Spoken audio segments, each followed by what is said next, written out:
Times magazine ने अपने top 100 लोगों के नाम जारी कर दिए हैं। जब से ये चर्चाएं जारी हुई हैं, लोगों के सामने दिखाई दी हैं, तब से कई कई तरह के सवाल खड़े हो रहे हैं। और सबसे बड़ा सवाल खड़ा हो रहा है कुछ ऐसे नामों पर जो कि भारत से जुड़े हैं और अफगानिस्तान से जुड़े हैं। जाहिर है कि आप सब जानते हैं किस तरह से 15 अगस्त के दिन तालिबानी लड़कों ने अफगानिस्तान में अपनी सत्ता काबिज करने की कोशिश की। तस्वीरें पूरी दुनिया ने देखी किस तरह से देश में आज की तारीख में कंट्रोल करने की कोशिश की गई। वहीं पर अगर बात करें भारत की, दो ऐसे नामों की खूब चर्चा हो रही है जिनका नाम इस 100 टॉप लिस्ट में आया है। सबसे पहला नाम ममता बनर्जी और प्रधानमंत्री नरेंद्र मोदी का है। इसके अलावा तीसरा नाम भी टाइम्स मैगजीन ने भारत से चुना है, वो है आधार पूनावाला। सब जानते हैं कि किस तरह से आधार पूनावाला ने भारत छोड़कर लंदन में अपना ठिकाना ढूंढ लिया था, क्योंकि वो अपनी वैक्सीन बनाने को लेकर यहां पर दबाव महसूस कर रहे थे।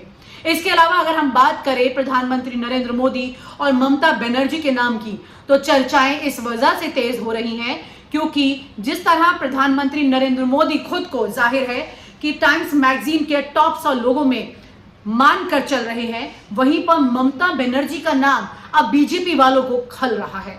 कैसे बीजेपी के लोग ममता बनर्जी का नाम अब टाइम्स मैगजीन में स्वीकार कर सकते हैं, ये भी एक बड़ा सवाल है।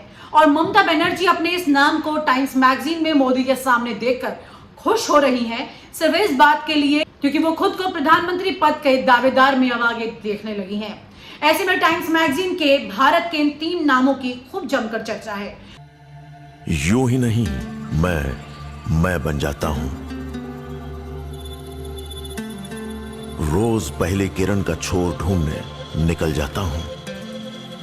धूप छांव दिन रात की परवाह किए बिना पढ़ता जाता हूं। तब कहीं उस उम्दा अनुभव को दुनिया तक पहुंचा पाता हूं। यूं ही नहीं मैं रजनीगंधा बन जाता हूं। और अब बात करें अफगानिस्तान के नाम की, तो अफगानिस्तान से टाइम्स मैगजीन ने एक नाम चुना है, मुल्ला अब्दुल गनी बरादर। जी हां, मुल्ला बरादर जो अब अफगानिस्तान में सत्ता संभालेगा। और जिस तरह से तस्वीरें सामने आई उसको लेकर अब काफी आलोचना हो रही है। मुल्ला बरादर को आखिरकार टाइम मैगजीन ने अपने टॉप 100 लोगों में जगह क्यों दी है, ये सवाल है। जवाब इसका ये है कि आपको पहले मैं थोड़ा सा इतिहास में ले जाकर बता दूं कि किस तरह से मुल्ला बरादर एक वक्त में अमेरिका की हिट लिस्ट में था कि उसे अरेस्ट किया जाए। और अफगानिस्तान खुद मुल्ला बरादर को लेकर अमेरिका के साथ जब भी शांति वार्ता पर बात करता था तो उसमें मुल्ला बरादर की रिहाई की बात करता था। वहीं पर अमेरिका भी थोड़ा थोड़ा करके वक्त के साथ में मुल्ला बरादर को एक सॉफ्ट चेहरे के तौर पर लेने लगा, जिससे शांति वार्ता की जा सकती है। वहीं पर आपको बता दें 1994 में तालिबान का गठन करने वाला भी मुल्ला बरादर ही था। दरअसल मुल्ला बरादर की बहन की शादी मौलाना उमर से हुई थी और मुल्ला बरादर तालिबान में दूसरे पद का नेता था, यानी कि दूसरे स्तर पर सबसे ज्यादा शक्तिशाली नेता रहा है। सवाल ये उठ रहे हैं कि तालिबानी सोच के इस व्यक्ति को टाइम्स मैगजीन ने जगह क्यों दी है।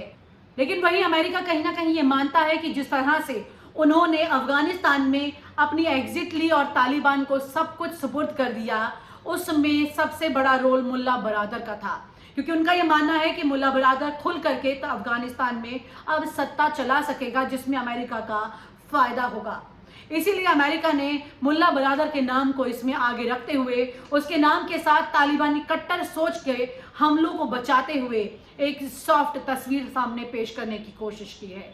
लेकिन लोग अभी इस नाम को स्वीकार नहीं कर रहे हैं। ठीक वैसे ही जैसे भारत में ममता बनर्जी और मोदी के नाम को एक साथ टाइम्स मैगजीन के लिस्ट में देखकर लोगों को हैरानी हो रही है। और आप हमसे जुड़े रहने के लिए सब्सक्राइब करें YouTube पर, फॉलो करें ट्विटर पर और लाइक करें Facebook पर। और ज्यादा जानकारी के लिए न्यूज नशा की वेबसाइट पर जाएं। आपको टाइप करना होगा सिर्फ न्यूज नशा।